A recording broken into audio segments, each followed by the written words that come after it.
Kebenaran cuma dinikmati sebagian orang. Deddy Mulyadi ngamuk, diduga sindir Ridwan Kamil. Saya menghilangkan desa miskin. Itu kata Bapak. Yang sibuk pilpres siapa? Hadouken! Hadouken! Hadouken! Oke guys, Assalamualaikum warahmatullahi wabarakatuh. Jumpa lagi bersama saya, Celoteh Verio. Langsung aja nih, kita mau ngasih kabar apa nih? Kita mau ngasih kabar Ridwan Kamil, saya akan kembali karena Jawa Barat terlalu indah untuk dibiarkan berantakan. Maksudnya apa nih? Bapak Ridwan Kamil bilang Jawa Barat berantakan. Pak, sekarang udah rapi Pak. Lihat aja jalanan udah kayak sirkuit Mandalika. Ada-ada banyak. Ampun dah, kayak apa videonya? Tengok bareng-bareng guys. Silahkan Pak Ridwan Kamil kembali mencalonkan di tahun 2029. Maka kami pun sebagai warga Jabar akan memilih Bapak Deddy Mulyadi. Salam warga jaga desa. Si Burem belain RK, bilang KDM kinerjanya jelek. Terbukti beliau menang di Jabar. Soal menang di Jabar terbukti ya karena nggak ada Ridwan Kamil. Oke. Ya, mohon maaf. Hadouken! Hadouken! Hadouken! Hadouken! Enak aja lu karena gak ada Ridwan Kamil, ada-ada baik. Kalau memang disandingkan Bapak RK dan Bapak KDM, kalau memang menang lagi, gimana? Muka lu gua ganti muka curut ya, gimana tuh?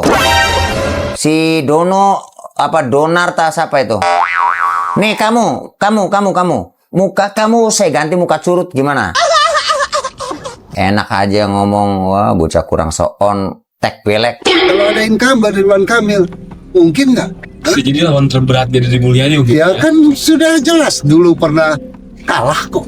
Dan Ridwan Kamil, ya di sini cacatnya di mana? Dalam kondisi COVID aja dia bisa membangun yang fenomenal kok. Iya. Cocot, bukan cacat. Cocotmu bau. Nah, jadi kalau kita lihat ya kinerja ya kita lihat. Sekarang kan belum banyak politisi speak up tentang kualitas figur ya. Belum, karena apa? Terlalu dini kan, terlalu kepagian. Istilahnya Walanda masih jauh. Ya, Iya. Orang baru mulai kerja dia udah sibuk pilpres. Iya. Ya, orang kerja itu nggak gaduh. Yang sibuk pilpres siapa? Woi. Hadouken! Hadouken! Hadouken! Karena kerja yang serius itu dia betul-betul bekerja, bukan tiap hari jalan-jalan bikin konten. Jadi jangan salah ya, ketika nanti orang-orang yang tokoh-tokoh berkualitas speak up, terbuka semuanya, akan membuka pikiran. Sekarang ini hanya euforia yang sengaja dibiarkan. Perbandingan kinerjanya kita lihat guys. RK lebih baik dibanding Kang Deddy, apakah benar? Coba kita kupas tuntas tentang hasil kinerja di antara keduanya. Dari mulai tambang Cigudeg Parung Panjang, RK memilih membiarkan akibatnya jalanan jadi hancur, ratusan nyawa pun ikut melayang. Sedangkan Kang Deddy memilih menutupnya, membuat jalan jadi mulus. Lalu RK memilih tidak menggusur Bangli. Sedangkan Kang Deddy memilih menatanya, membuat area kumuh jadi tertata. Kemudian kios-kios liar RK memilih membiarkan semberaut. Sedangkan Kang Deddy memilih menggantinya dengan kios-kios cantik, membuat kawasan jadi estetik. Jadi kalian lebih suka yang mana? Ada nggak pemimpin yang 100% disukai rakyatnya? Nggak ada. Suka atau tidak suka, rakyatnya suka. Kepuasan rakyat terhadap kepemimpinan Deddy Mulyadi itu adalah 94,5% di atas dari gubernur-gubernur yang di Pulau Jawa lainnya. Boleh dong saya share ya, biar Anda tahu. Banyak sekali ya apa yang dilakukan oleh Kang Deddy Mulyadi. Yang saya mengesankan bagi saya adalah tentang leadership. Dia mengajarkan kepada kita semua, kepada saya 2 kali saya melihat beliau pidato. Beliau seorang orator yang luar biasa, nggak pakai mikir gitu, dan daging semua. Satu hal nih penting buat pemirsa. Kalau ditanya Pak Ridwan, apa yang dibanggakan sebagai Gubernur Jawa Barat? Saya menghilangkan desa miskin dari 1000 saat 2018 menjadi 0 di 2023. Kan itu kata Bapak, 1000 desa miskin. Itu kata Bapak. Nih saya tinggal di Cirebon nih. Lihat, tengoklah di Cirebon. Wah, zaman segitu ada baik. Siapa itu? Kan kata ente Pak. Maaf ya Pak, maaf Pak. Itu kata Bapak. Surveinya dari mana itu? Datanya baru ada baik. 1000 desa miskin ada di mana? Bukan di kota Bandung, itu ada di seluruh wilayah Jawa Barat. Nah di Jawa Barat ini ada berapa rumah rakyat miskin? Kalau rakyat miskin izin kita belum ada data Pak. Kami sudah menanyakan ke Bapeda dan data P3KE jumlahnya 2,2 juta. Teori tentang digitalisasi, kemampuan IT Provinsi Jawa Barat tidak sebanding dengan produk. Kalau ngomong, teorinya bagus banget di Jawa Barat, hebat banget digitalnya. Begitu saya tanya berapa rumah rakyat miskin di Jawa Barat, canboga.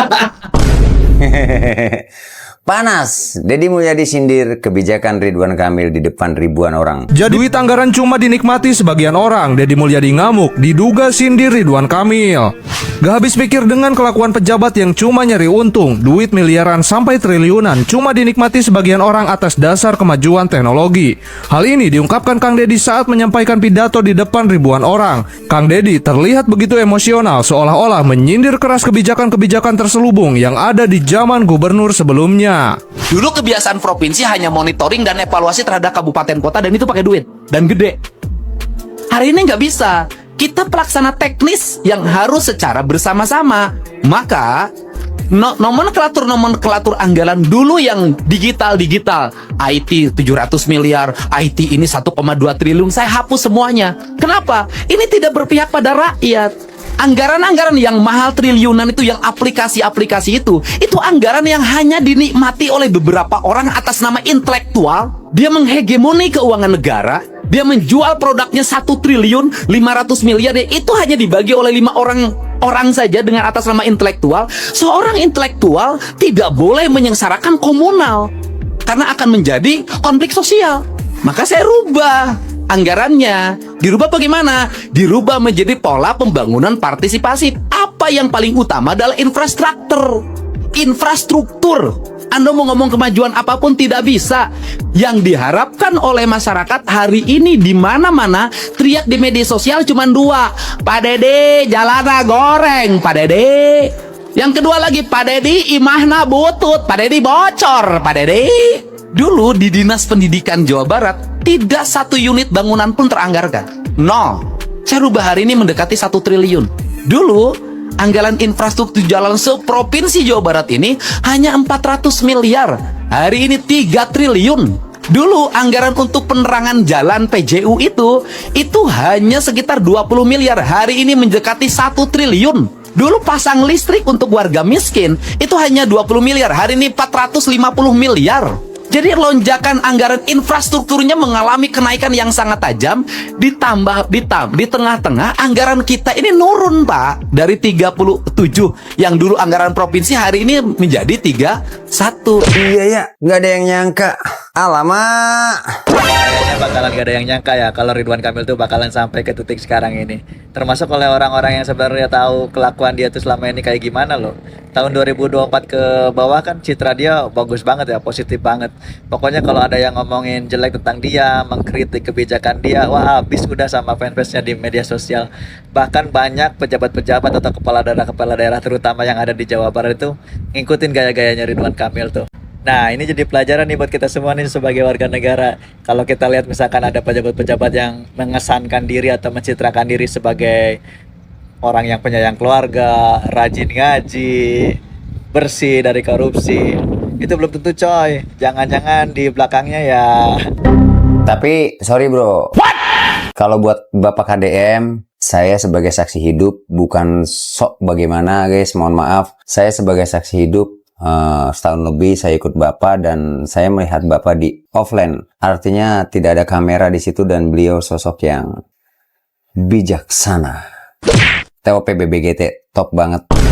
Jawa Barat makin membara, berita heboh di mana-mana. Kalau gubernur sekarang sibuk bikin pembangunan, gubernur sebelumnya sibuk banget dipanggil KPK. Jalan provinsi makin mulus di tangan KDM, semulus tangan Aura Kasih. Nah, kalau RK semenjak gagal nyalon makin kesini beritanya makin banyak. Iya, banyak banget negatifnya. Mulai isu korupsi, isu perselingkuhan, isu perceraian, sampai isu hubungan gelap. Emang sih beda pemimpin beda gaya, tapi di tangan KDM Jawa Barat makin istimewa.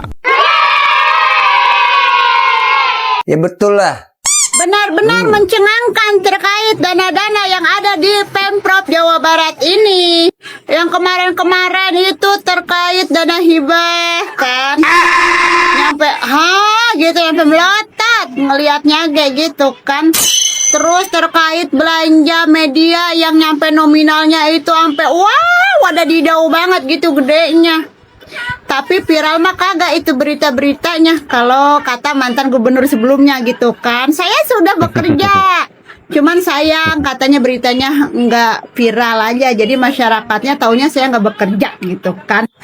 Pernyataan itu ada saat di podcastnya Akbar Yunsen apa gitu. Pokoknya ada aja. Entah emang kagak viral, entah emang kagak diinfoin, kagak tahu dah ya kalau masalah itu mah. Tapi dana belanja medianya mah ada gede. Nah, terus sekarang terkait tunggakan BPJS nyampe 300 miliar, coy. Gila bener. Dipakai apa? Itu duit ya BPJS aja nyampe nunggak. Kesehatan loh itu loh. Pantasan para elit-elit sebagian gitu kan, oknum-oknum apa pada nyerang-nyerang Bapak Deddy Mulyadi. Ternyata ini satu persatu udah mulai kebongkar, mulai kebuka. Brok-brok banget ternyata di dalamnya.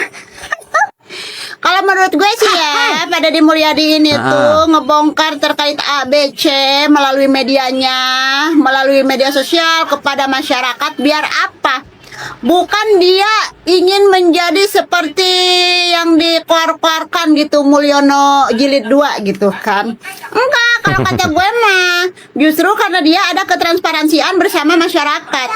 Agar apa? Agar masyarakat itu tuh tahu gitu loh. Agar masyarakat itu enggak selalu dibodoh-bodohi sama orang-orang pada pinter-pinter yang bergelar-bergelar di atas sana gitu. Jadinya dia terbuka. Ini loh gitu kan. Dana-dana tuh sebenarnya mah. Lanjutkan terus Bapak Aing, Pak Gubernur kita. Lanjutkan, resep bener gua mah ngelihat terkait pembukuan dana-dana di atas-atas sana, termasuk salah satunya di Provinsi Jawa Barat ini.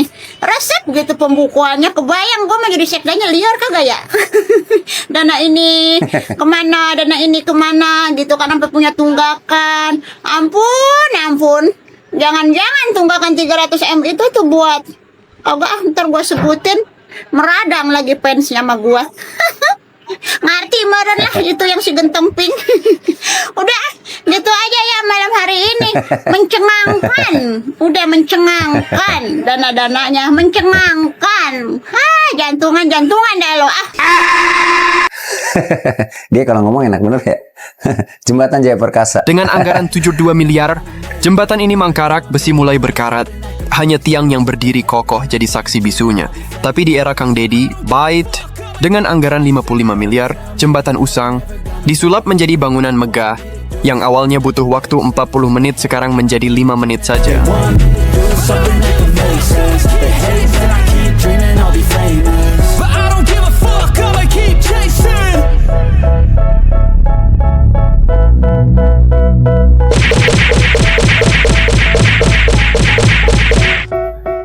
TOP BBGT top banget, 55 miliar udah jadi, yang sekarang perjalanannya cuma membutuhkan waktu 5 menit. Terima kasih semuanya, semoga senantiasa dalam keadaan sehat selalu, berkah barokah rezekinya, sukses, selamat dalam setiap perjalanannya. Hong kapa-kapa, hong kipi-kipi. Setan luru mangsa, manusia luru apa coba? Luru rezeki, tapi sing halal. Jangan lupa like and subscribe di Celoteh Verio. Thank you, dadah, assalamualaikum.